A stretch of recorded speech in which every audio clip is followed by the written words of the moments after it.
Over the last 2 decades, something called the food movement got started. But the food industry is dominated by a handful of very powerful companies.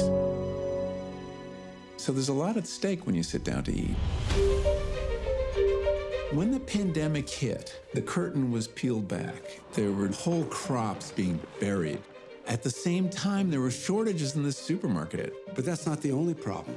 Working in the fields, our work is essential, but we as people were treated as disposable. How could I go to work for these billion-dollar companies and feed all these people, all to come home to hear my son's stomach growl?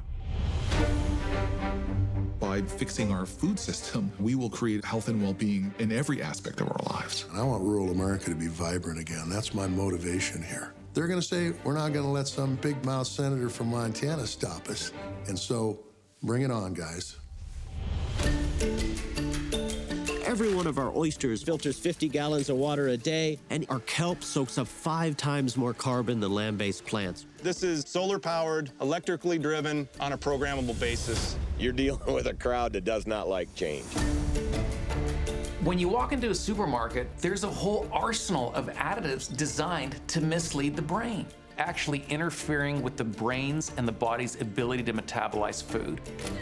I sure as heck don't want my tax dollars subsidizing the things that are making people sick. Now, what are the proteins that you're producing? That's something we can't talk about on the camera right now. I wanted to wake up in the morning believing what I was doing. This is wealth right here. Programs like ours demonstrate the kind of policy change that we want to see.